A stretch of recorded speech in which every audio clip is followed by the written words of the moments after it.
In this video, I'm going to be showing y'all the 36 best side hustles to start depending on your age.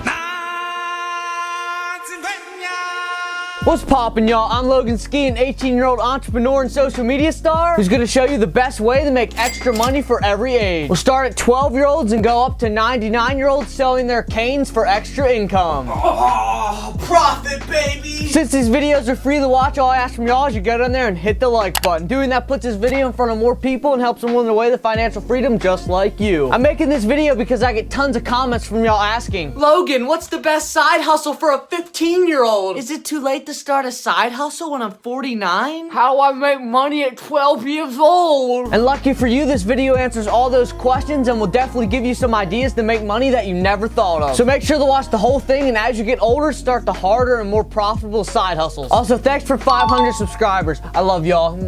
Age range 1, 12 to 15-year-olds. Now keep in mind, anyone over 15 can do these, and I'm sure there's some 10-year-olds that are driven enough to start young, but 12 to 15 is the prime age to start these side hustles because they take very little to no capital. Number 1, physical labor. There's about 1.5 million things you could do to make money from physical labor, but I'll highlight my favorite 7 from this age range. Number 1, mowing lawns. If you live anywhere but a city, I'm sure you have old people in your neighborhood that have a hard time mowing the lawn, or people who are just too lazy and don't like doing it. So put your youthful body to work and take some physical labor off these people's backs for some cash. You can easily charge $25 to $50 per lawn depending on the size, and there's no capital required because I'm sure everyone will let you use their mower. You don't need your own. If you do 2 houses a day for $30 each, that's $60 every day, $420 every week, and it's also not taxed. So at 12, you could be making a few grand from a summer season of mowing. Number 2, shoveling snow. This is definitely a seasonal job and depends on where you live in the world, but if you charge a few people 10 to 20 bucks to shovel their driveway and or sidewalk, that's some nice extra cash for you. Number 3, washing cars. I've personally never done this for profit, so I don't have a great estimate on how much people would pay for you to do this, but I'd imagine you could get $10 to $20 per car, so if you wash 10 cars, that's more than $100. Number 4, putting up Christmas lights. This one's definitely the hardest physical labor side hustle in this video, but it pays a ton. You can get $150 to $500 per house easily, and I was thinking I should try this side hustle for a YouTube video, so if you want to see that, make sure to subscribe and comment Logan try Christmas side hustle. To find people who want this done, you can knock on people's doors or set up a listing on something like Facebook Marketplace. I know a guy who made more than $15K from his Facebook listing alone, so this side hustle's a banger. Number 5, paint things. If you see an ugly door or whatever else, knock on the person's door and see if they want it painted. If so, charge them whatever double the amount of the paint cost. Number 6, raking leaves. Again, this is seasonal, but it takes very little effort and you could probably get a lot of customers in your neighborhood. Charge like 10 to 15 bucks per house and use the customer's rake or one that your parents have. Number 7, power washing. This is the most expensive upfront cost out of these 7, but if you can find customers, it's well worth it. A power washer is around $150, and say you charge $50 per power washing session, it would only take 3 houses for the power washer to pay for itself. Then everything after that is profit. Next up for 12 to 15-year-olds is selling food items. I know dang well you've been in school and bought candy off someone, so turn yourself into the seller and start profiting. You can get big bags of candy at a place like Sam's Club or BJ's, and then sell the candy for like 50 cents to $1 per pack and rake in that money. And even if your school cracks down on you, I'm sure you could sell candy at local high school football games for less than a concession stand and make some bank. Similar to that, you can go to some outdoor sports place like a skate park or mountain biking trails and sell the riders water and soda. As a mountain biker and scooter rider, I can confirm we would indeed buy from you and pay like $2 per water when we're dying from exhaustion. Number 11, set up a lemonade stand. This is definitely the least profitable side hustle of this video, but I had to include the OG side hustle of kids. Number 12, which takes us away from the food section and brings us to animals, dog walking. I've never done this before, but I looked it up and apparently this is some people's full-time job, so it can definitely make you money. The average rate is like $17 an hour, but since you're a kid, you'd probably get paid somewhere around $10 an hour. To do this, you could knock on neighbors with dogs' doors and ask to walk them, or set up a listing somewhere online. Say you walk one person's dog for an hour each day, that's 70 bucks a week from one customer alone. Number 13, dog sitting. Some dogs have extreme separation anxiety, so owners have to hire someone to watch and comfort their dog whenever whenever the owner leaves to go to work or something like vacation. These people are willing to pay a lot of money because it gets them in their fields. So if you keep their dog entertained, you can make a lot of money. And that brings us to our next age range, 16 to 17. Instead of sitting dogs, you can now sit people. Number 14, babysitting. This is the same thing as dog sitting, just more important because now it's a human child. Neighbors often prefer hiring other neighbors instead of a random person online to watch their kids. So if you know any couples with younger kids that live near you, tell them you'll watch their children whenever they want to go out for a date night or whatever else they want to do without their child. This normally pays $15 to $25 per hour and is usually in the evening. So you could for sure do this while doing other side hustles. Number 15 and 16, DoorDash and Uber Eats and anything else like those. This is the first side hustle that takes a good bit of capital because one, you need a car, and two, you need to pay for gas that goes in the car. Well, unless you're in a city, then I guess you could use a bike. The premise of this is extremely simple. People don't want to leave their house, so they order food online. You get that order and go to the restaurant, pick up their food, bring it to them, then get paid. The side hustle is very easy and can make you a good bit of money if you get a lot of orders, but that's mainly luck. Number 17, become a school tutor. If you're mad smart in school like I was, this is a great side hustle for you. You can work for the school directly or pick up student customers by talking to them. This pays like $20 an hour if you do it through a school and however much you charge if you do it through yourself. I never tutored, but I did make a few hundred doing people's tests for them. My last year of school was online and that made it easy as balls to cheat for the lazy kids. So people paid me to take their tests. I wouldn't recommend doing that if you care about school or are planning to go to college, but hey, a bag's a bag. Number 18, tutoring people in a skill you're good at. This could be literally anything like guitar lessons, drawing, basketball, skateboarding, etc. If you have a skill you're good at, try to sell it as a service. You could charge people $40 a session or some hourly rate like $15 per hour. And starting to sell your skills in this age range will allow you to make way more money in the next one. Stay tuned for that. Number 19, start a YouTube channel. This is a great way to grow your social media following, to monetize your skills, products, or share interesting content with people. You can get monetized at any age, but on the back end of the account, you can't have it under your name until you're 18. If you ever wanted to start a channel, do it now. The longer you wait, the harder it'll be. And of course, YouTube, like any social media, can make you boatloads of money if you do it right. Number 20, start a TikTok. If you don't have a TikTok account that you're currently posting on, you're tripping. TikTok is the cheat code to business growth, follower growth, and so much more. You can get into the creator fund when you're 18 if you do it under your name, or at 13 if you do it under a parent's name. They only pay $50 per 1,000,000 views, which is beyond pathetic, but the real money comes from brand deals and promoting your own product. If you love something, try to become an influencer around that topic. It'll work if you do it correctly. And if you're interested on how to get hella followers, I made a video on how I got more than 2 million followers across all my accounts. Watch that video after this one. Number 21, reselling things. This could consist of shoes, designer items, sports cards, cars, action figures, and anything else with demand. You can literally sell anything if you do it right. To find items to resell, you should probably do it in a niche you're smart about. Like say you're a hype beast, resell shoes and clothes. Say you love sports, resell sports cars. Say you ride scooters like me, resell scooter parts. I used to do that as a kid, and recently I got a pair of wheels for $40 and sold them for $80. So right there's a 100% return, baby. This can be done by buying things online on release day and then selling them for more when they go out of stock. Finding cheap things at a garage sale, then reselling them on Facebook Marketplace, etc. Reselling has endless options and will teach you valuable sales skills. Age range 3, 18 to 27. Number 22, freelancing your skills. I talked about tutoring people's skills earlier, and this is the next step to that where you can make a lot of money. You can sell your skills on Fiverr and charge people anywhere from $5 to $10K for your services. Say you sell piano lessons where they Zoom with you for $100 an hour and you have 5 clients a day. That will make you $500 per day for teaching a skill you love doing. And you can do that for anything: graphic design, photography, video editing, etc. Just look at what similar services are selling for and sell yours for a little less than theirs to get your reviews up, and then raise your price accordingly. Number 23, drop shipping. Drop shipping is my absolute favorite side hustle of all time. It teaches you so much about sales, ad creation, marketing, and virtually everything else you need to know to run a business. Basically how it works is you find a product from China, make an online store around it, sell it for more than what they sell it for, and when someone makes a purchase, you buy the product from the Chinese supplier and they send it straight to the customer, which means the product is never in your hands. So if you sell it for $40 and buy it for $20, that means you make $20 profit before expenses. Tons of y'all have been asking for an in-depth tutorial on how to create a dropshipping store, so I think I'll make a video on that soon. But in the meanwhile, you can watch my dropshipping explained in 2 minutes video to learn more. Number 24, drop servicing. It's the same concept of drop shipping, but with a service, not a product. An example is if you create a listing somewhere charging people $100 for logo design, and when they pay you the $100 to create a logo, you hire a real logo maker off somewhere like Fiverr for $50 and they do all the work. So you just made $50 being the middleman of the sale. I've never done this because it can be hard being a middleman when a client wants multiple revisions, but people do make a lot of money from doing this. Number 25, Amazon KDP. This is one of the easiest side hustles ever for how much passive income you can make from it. All you do is design journal covers, download notebook pages, then upload your books on Amazon to sell. If you get one successful book, you can make hundreds to thousands of dollars passively each month. And I made a walkthrough tutorial on exactly how to do every step of it. So if you're interested, watch this video on the screen. Number 26, Amazon FBA. I don't know too much about FBA because I've never done it, but I have friends that have made hundreds of thousands from it. Basically, you need to become a registered seller on Amazon, which does cost money. Then you find items on Amazon that are selling for a higher price than what you can get them at a local store for. So say Walmart is selling a book for $10 and it's going for $20 on Amazon, you would buy all those books at every Walmart near you, then package them up and send them to Amazon. So you make $10 for every book you find before seller fees. Number 27, affiliate marketing. Basically, you find products or services that have very high affiliate commission rates and then you run ads for them. Like say this grill sells for $1,000 and they pay all affiliates who sell at 10% commission. That means you make $100 for every grill you sell. But remember, that isn't profit because you have to pay for ads and other promotions to get people to buy the grill. Number 28, investing. I was hesitant to put this on here because it's portfolio income, but I included it because if you're watching this and you haven't started investing yet, start investing! Don't let money waste away in a bank with these crazy inflation rates. And of course, before you invest, become knowledgeable, which you can learn more about by watching my investing videos. Number 29, day trading. This goes along with investing because you are investing, just not long term. I have a few homies who make thousands a day from this because they've been doing it for so long. It is a very lucrative side hustle, but it takes a lot of knowledge and experience to get right. I day trade every now and then, but I'm certainly not skilled enough to make thousands every day from it. If you love the stock market, this side hustle is definitely for you, so start learning about it. Number 30, wholesaling. Wholesaling is when you connect a motivated seller to a property investor and profit off their exchange. The first step of wholesaling is driving for dollars, which means you drive around neighborhoods looking for distressed properties. If you find any, you will then use skip tracing websites to put in those addresses to get the homeowner's phone number. Then you call them to see if they're interested in selling their property. If they are a motivated seller, you write up a contract with them to buy their house. Motivated sellers normally consist of people getting divorced, people in pre-foreclosure, and people who own homes that need repairs that they can't afford to fix. Once you have a seller, you need to find a property investor to buy the house. These investors buy these properties with the plan to fix and flip them for a profit. To find these investors with no connections, you should go on Zillow and look for homes that have just gotten fixed and flipped. Then contact those sellers of the homes. Once you find a buyer, you write up a contract to sell the property for more than the seller wants. Say the seller agrees to sell her house for $130K and the property investor agrees to buy it for $165K. That means you will profit $35K from one sale alone. The side hustle is extremely lucrative, but also requires a lot of knowledge to get great deals. Number 31, vending machines. The vending machine side hustle consists of finding a business who will let you put it on their property, buying the vending machine, and then filling the machine with food and drinks. The capital will be around $2 to $5K for the machine itself and however much more it costs to refill it with snacks and drinks. At a pop-in location, you can make near $1,000 per week minus the product cost. So it's definitely possible to make the money back from the machine investment within 2 months or so. Number 32, real estate photography. Real estate companies always want the most high quality photos and videos to showcase their property, so they're willing to pay a lot of money for that. You can take pictures of every room in the house, the outside, and even charge extra for drone shots of the surrounding location. People make hundreds per house from doing this, so it's possible to make a few hundred, even $1,000 a day if you have enough clients. The initial investment would consist of camera gear, a car to get to places, and maybe a drone for that extra profit. Age range 4, 28 and up. Number 33, start your own business. Most likely at this point you've been freelancing on Fiverr, running online dropshipping stores, or selling your craft in some type of way. And at 28, I think it's definitely time for you to start your own business. That could consist of you opening a music studio from your freelance piano lessons, making your own product like how you did dropshipping, or founding a design school to teach people. I'm sure you've gotten a lot of experience from your previous side hustle, so it's time to level up and start making real boss moves. Number 34, get heavy in the real estate. Real estate is how 90% of millionaires amass their wealth. Real estate is one of the most lucrative investments and passive income streams because properties will forever go up in value. And yes, they will crash every now and then, but if you own them long enough, they will go up in value. Number 35, invest smarter. Alongside investing in real estate, you should also be taking investing more seriously. Find good companies to put your money into to combat inflation rates. And also remember to invest in your own businesses so they can and keep growing. I know this video definitely helped a lot of people, so if you made it to the end, subscribe for more videos on making money and secret side hustles. And also comment where's 36 if you made it this far, because I guess I counted wrong. Peace.